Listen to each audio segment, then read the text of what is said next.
Falamos agora sobre o cessar-fogo lá na faixa de Gaza com a Karina Calandrin, professora de Relações Internacionais do IBMEC de São Paulo. Professora, seja bem-vinda. Queria que a senhora começasse falando sobre a perspectiva para este cessar-fogo, se ele deve de fato se manter.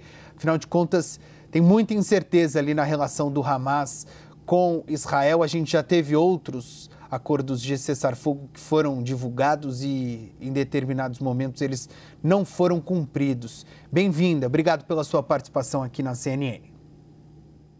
Boa noite, muito obrigada pelo convite.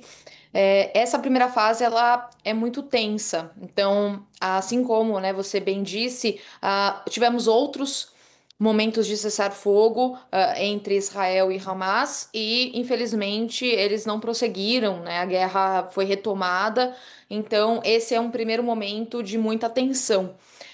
O retorno dos reféns israelenses nesse primeiro momento ele é muito aguardado e como agora, diferente das outras vezes, o retorno total dos reféns deve acontecer, esse é o principal motivo também para que a guerra acabe. Então, é também esperado de uma maneira positiva que agora seja o fim do conflito por conta, né, desse retorno total dos reféns.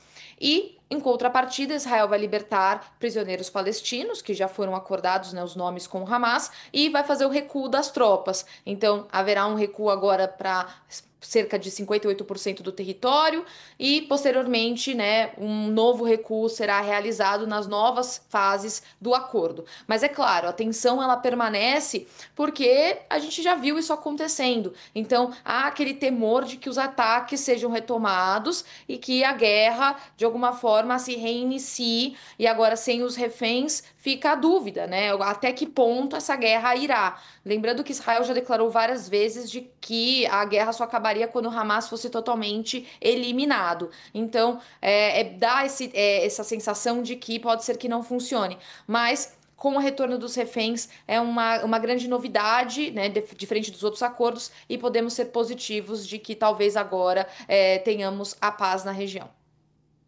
Professora, hoje a gente registrou um ataque de Israel contra forças ali do Hezbollah. Isso foi dito pelas equipes de segurança, inclusive, de Israel. E a gente sabe que tem um acordo de cessar-fogo também naquela região desde 2024 e em determinados momentos eles são descumpridos. Quais movimentos do Hamas que eventualmente podem ser feitos, que podem, por exemplo, fazer com que Israel desista deste acordo que foi desenhado? É bem verdade que esse acordo foi desenhado com a participação do governo americano, então com o apoio do presidente dos Estados Unidos, ele inclusive vai a Israel. O que pode ser, quais ações do Hamas, decisões ou algum tipo de questão sobre a devolução dos reféns que podem fazer com que Israel recue nestas negociações? Qualquer atraso na devolução dos reféns, isso pode ser determinante para um retorno dos ataques e uma continuidade da guerra. Então, o prazo determinado ele foi muito justo, no sentido, né, de que é estrito. Então, ele deve ser cumprido no prazo determinado. Então, qualquer medida que não cumpra esse prazo pode ser encarada como um descumprimento dos acordos.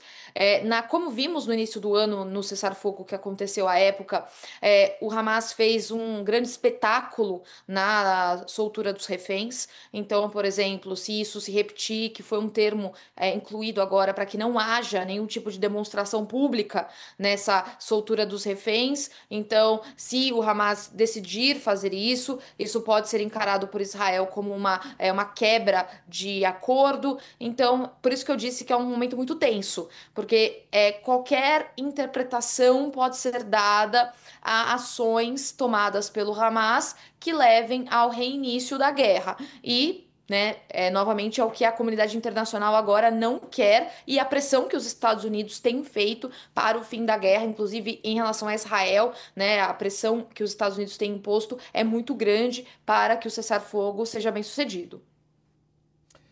Karina Calandrin, professora de Relações Internacionais do IBMEC, obrigado pela participação da senhora. A gente vai com certeza contar com a participação com a tua participação aqui na CNN nas próximas horas. Afinal de contas, como a senhora bem disse, são movimentos bastante tensos e eles devem acontecer nos próximos dias, especialmente com a devolução dos reféns por parte do Hamas. Obrigado, professor. Até mais. Muito obrigada. Boa noite.